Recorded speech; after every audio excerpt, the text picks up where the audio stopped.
Gran Turismo is not just a game, it's a driving simulator. The link between game and reality is so close that developing the latest game, Prologue, without real time on the track would be impossible.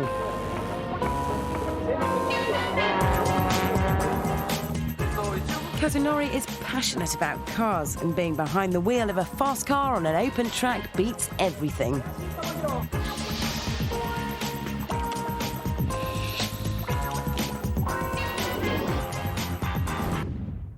They're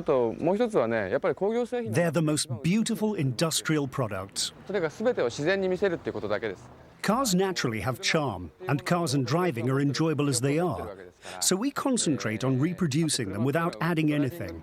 That's probably the key characteristic of Gran Turismo, keeping everything realistic.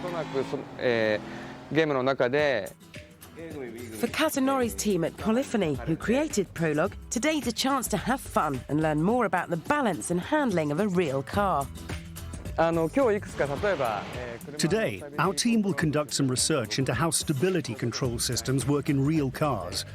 But I'll just be happy if at the end of the day, the experience rekindles the team's motivation to create driving games.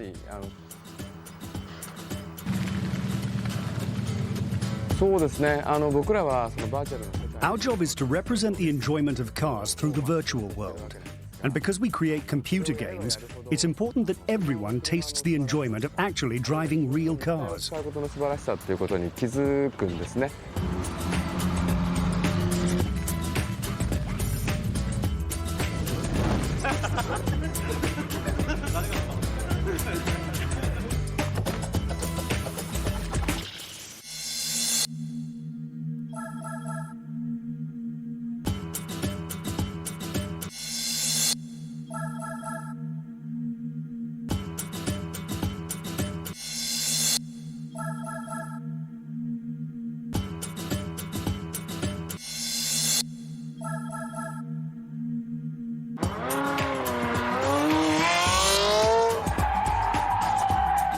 For everyone today, these driving tests, just like in the game Prologue, are really important in learning about the pure physics of a car and how to control it when you're driving on the edge.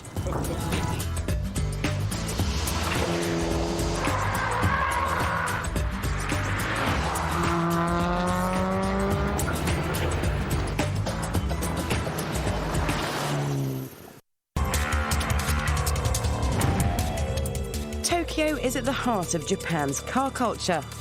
Wander through back streets downtown and you'll find tuning shops turning out mega-powered machines which are raved and drooled over by petrol heads and power junkies the world over.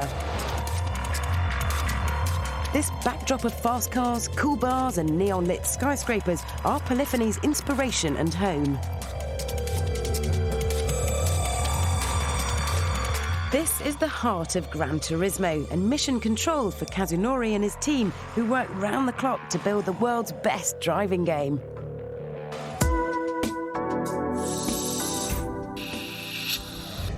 The philosophy for creating Gran Turismo was simply to create a game for myself that suited me. I had no idea it would be such a success. I just hoped there'd be others in the world who liked the game too. Since its launch in 1997, Gran Turismo has sold over 35 million units worldwide, making it not only the biggest selling computer game, but also the fastest. Though it took time for car manufacturers to embrace this new medium, they're now knocking the door down for the cars to be created in 3D glory for a global test drive.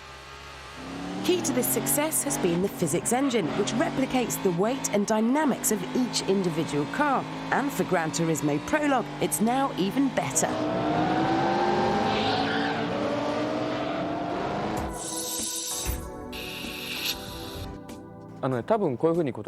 The physics engine, which has been introduced for GT4 Prologue, is completely new and is the first major update since Gran Turismo first appeared in 1997. So the improvement to drive feel is now much closer to the real thing. It had been possible to learn real driving in the virtual world of Gran Turismo before, But now for both fans and professional racing drivers, I think they both have much more to learn from it. You can learn real driving by playing Gran Turismo, and now with Prologue, I can say that with conviction. That really is my honest opinion. However, you don't create masterworks like Gran Turismo locked away in a warehouse in some out-of-town industrial area.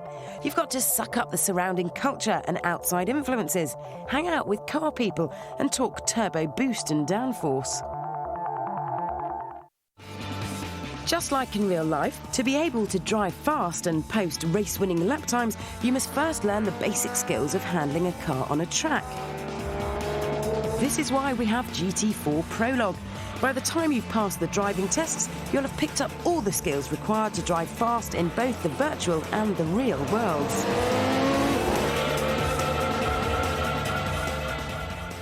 You'll have learnt the importance of being smooth with the car, picking the right line through the corners, and you'll automatically know how to prevent a slide turning into a crash.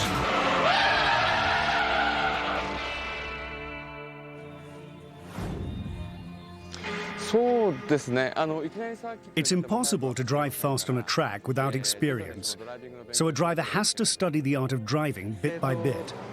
First, you must understand the mechanics of how a car works, and then you can synchronize your feeling of what the car is doing to its physics.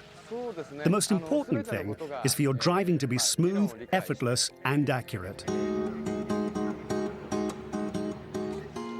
When the driver approaches this slippery zone, there is a metal plate which is built into the ground.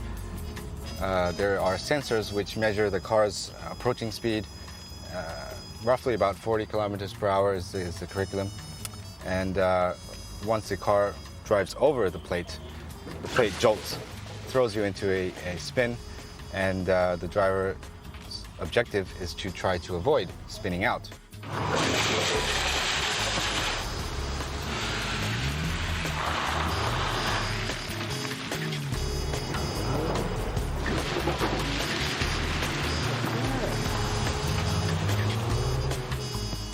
On the public road, a skid is often the beginning of an accident and something to avoid. Whereas on a racetrack, whether you're a novice making mistakes or an expert driving on the limit, skids and slides are all part of it. The important thing is to learn how to deal with a skid, whether it's the rear of the car sliding in oversteer or the front of the car losing grip and understeering. And the best way to learn this is on a skid pan, where there's plenty of space for mistakes.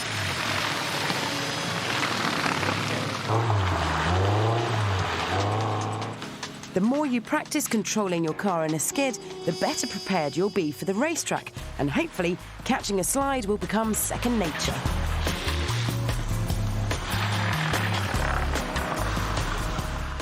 At first, you'll do lots of spinning, but once you've mastered the technique, being able to slide a car under perfect control is more than a useful skill. It's one of the best feelings ever. And it looks pretty good too. Nothing looks cooler than a world-class rally driver drifting through a corner in perfect control. It's like motorized ballet.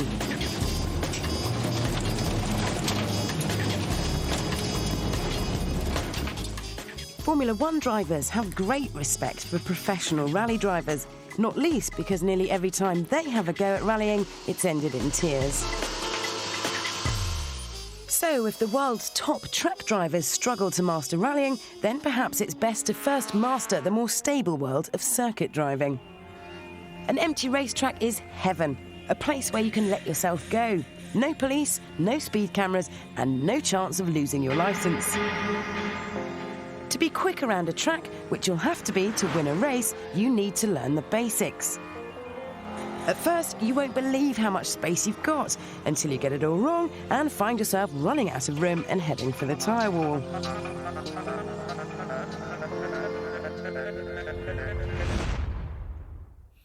As you'll no doubt find out, the basic laws of physics apply to all cars, which you have to understand and harness to your best advantage.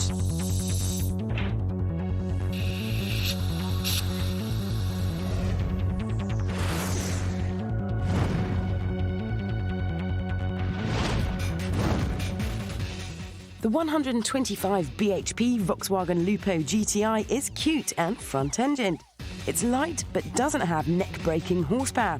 Because it's not that fast, you'll be tempted to chuck it around and have fun. It's a giggle, but not the fastest way to drive. Chill out and make use of the power that you've got.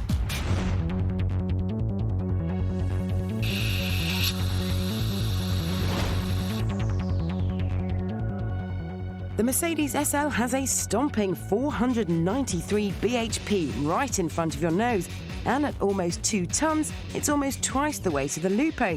There's stacks of tyre-burning grunt under your right foot, but as it's a heavy beast, you have to drive the SL using your head. Fling it about and it'll be a remortgage before bedtime.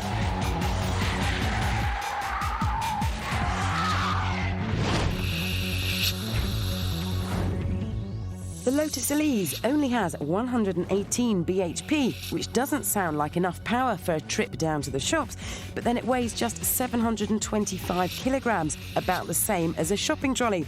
It's mid-engined, which gives it excellent balance and fantastic steering, but it's short, which makes it easy to spin, so if you do get into trouble, you'll need lightning reactions to pull it back.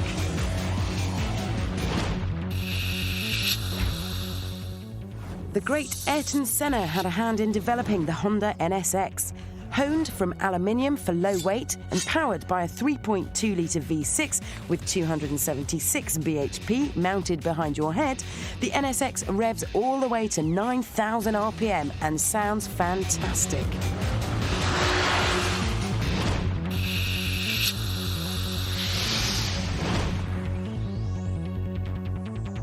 Finally, the Nissan 350Z. Front engine, rear-wheel drive, same as the SL but without the weight.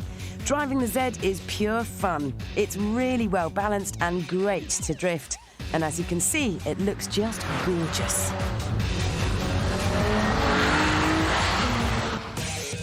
When you first go on a racetrack, you'll only be thinking about driving fast and wowing your mates with a quick lap time. Typically, you'll be driving like this, with big swings of the steering wheel and frantic movements trying to keep it all together in the belief that you're laying down a fast lap. Big mistake.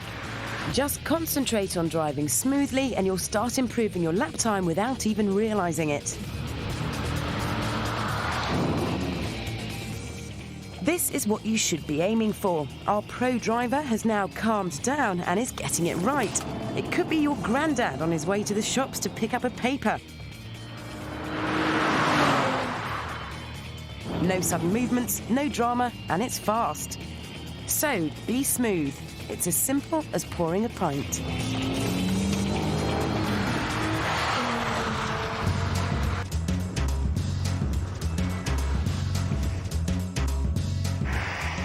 Now we've mastered the art of being smooth, we need to understand the racing line. This line is the fastest route around a circuit.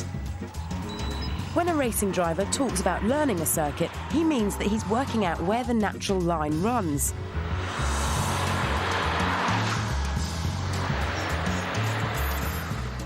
At each corner, there's a point at which you should turn the car into the bend, clip its apex, and a point at which you should exit. Gran Turismo's Kazunori talks of the racing line as an element that the car itself will define. Whenever I'm driving on a track, my attention is focused on being calm and smooth. I always aim for a smooth lap. The secret of driving fast is to let the car go the way it wants to, not to fight it.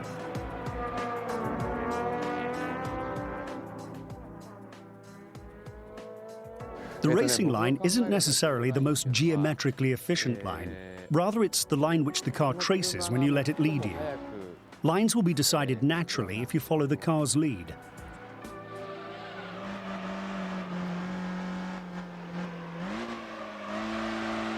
A fast lap isn't about going flat out everywhere. There will be times when you need to go slowly in one section so that you can be quick in another. This is what Driving Test 4 teaches you in Prologue. Here on the real racetrack, it's exactly the same. Master the test in Gran Turismo, and you'll master it in real life. The most important thing is to be on the throttle as soon as you exit the corner. The quicker you're back on the gas, the faster you'll be on the straight. Racing school instructors call this slow in, fast out. Try to attack the first section of these corners with too much speed and you'll run wide. Off the track. Then you're in trouble. You'll lose loads of speed and won't get the car into the right position to take the next turn. The end result being you've lost loads of time. The whole lap is ruined, and all because you were too fast in the wrong place at the wrong time.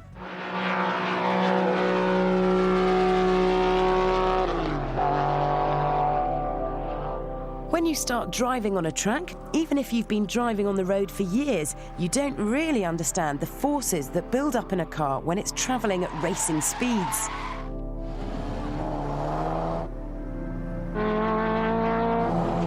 The energy which a car creates when travelling at speed can easily push you off the track, as the lads from Polyphony are finding out. So tests like this can be both fun and a steep learning curve.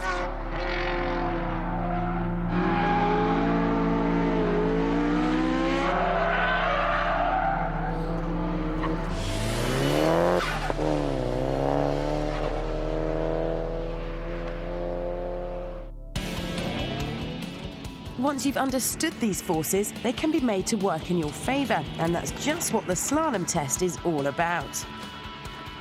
The objective here is to drive through the course in the quickest time without hitting any cones. It looks simple and not very relevant to fast driving, but if you think that, you're very wrong.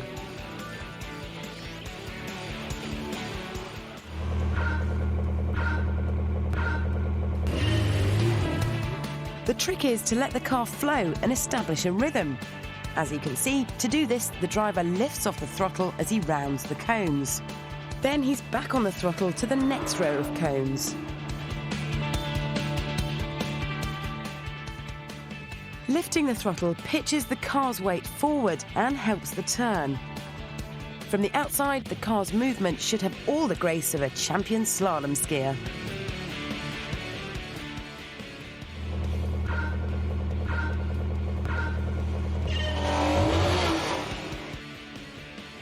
Now look what happens when the driver attacks the course without thinking, just trying to get through as quickly as possible. The car gets out of shape and he's lost his rhythm. But, worst of all, it's taken him 50% longer to complete the course.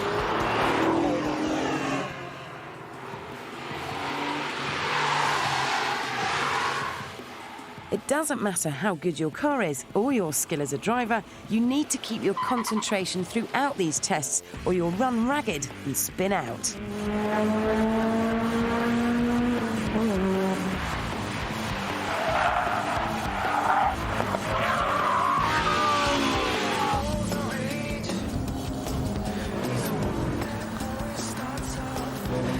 Even Kazunori in the awesome Mitsubishi Evo 8 with permanent four-wheel drive finds the slalom can catch him out.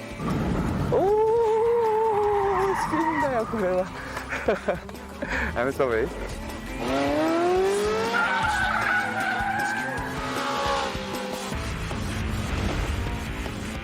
This is really like a dream. I'm getting to drive the cars that I read about in magazines, the ones that I can't afford personally, but then here I am actually in the driver's seat and being able to take it out and really extract the full performance out of these vehicles that you really can't do out in the public without being fined huge amounts of money and having your license taken away.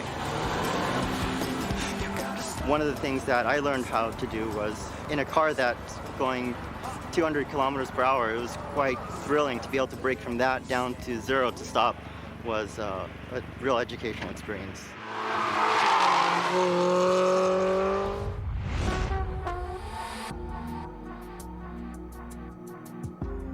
This is a real-world replica of one of Prologue's driving tests. It doesn't sound logical, but in order to go fast, you have to master braking. This test teaches you how to brake hard, smoothly, and with precision.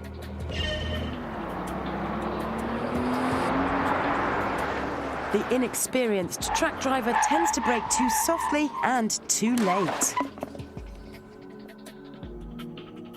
Just imagine that while your car is knocking down the cones, you're trying to turn into a corner.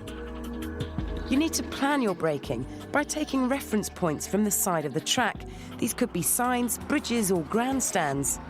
Many tracks have distance boards prior to each corner, which makes your planning even simpler. Without a plan, you're certain to get out of shape. Precision is required. The professional driver will brake hard early and then gently start to come off the brakes to avoid a skid. Once you've mastered the basic track skills of cornering and braking, it's time to confront the toughest challenge, the rally stage. This is a typical scene for a competition rally driver, and one that humbles even the fastest and bravest of Formula One drivers.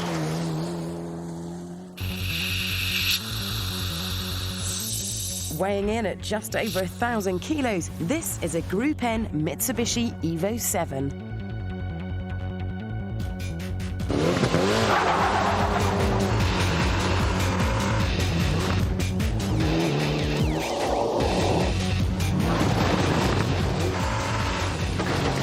Like most modern rally cars, it has permanent four-wheel drive with a combination of 3 differentials controlling torque split, which, to you and me, means independent power delivery to each wheel. Powered by a 2-litre turbocharged engine, it develops up to 300 bhp, is geared to 140 miles an hour, and should propel you to 60 around a Welsh valley such as this in just 5 seconds.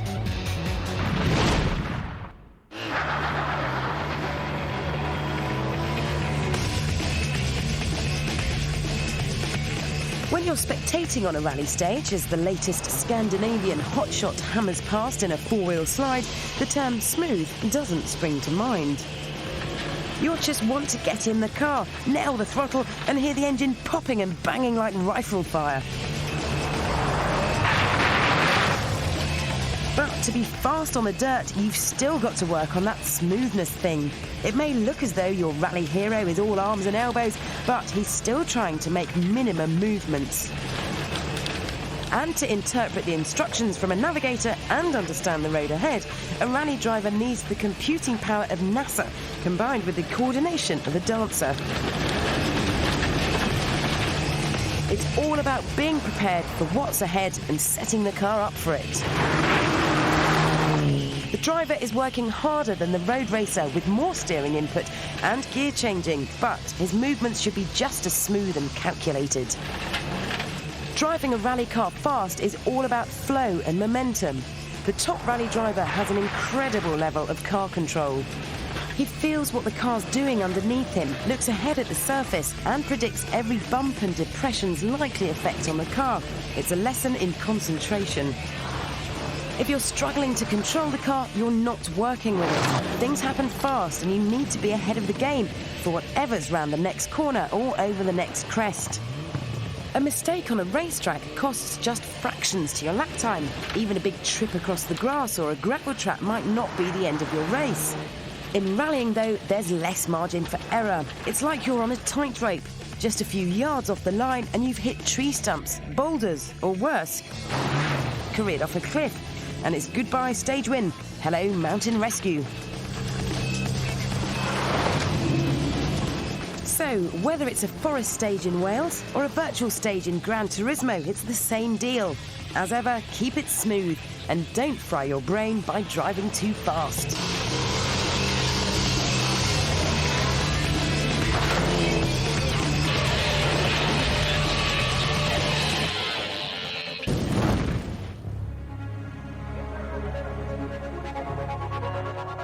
I bought my race car because of GT, and when I test drove the car in real life and I played it in Gran Turismo, it was identical. Wherever you're driving, either in the virtual or real world, it's technique that matters. You need to master the skills and learn by your mistakes, and the best way of doing this is in Gran Turismo. Some might say that GT is a racing game. I'd have to disagree. I'd say that it is true to its name. It's a driving simulator. By the time you've passed all the tests in Prologue, everything you've done will make perfect sense. You'll be a better, more confident and smoother driver. You'll have mastered the skills of driving fast and understood what it takes to win races. Playing Gran Turismo makes you want a car. I've seen so many people like that. It's natural for us to be captivated by cars, not just when we play Gran Turismo, but when we create it too. Whatever your interest in cars and driving, Gran Turismo gives you more experience, more entertainment, and more skill for the real world.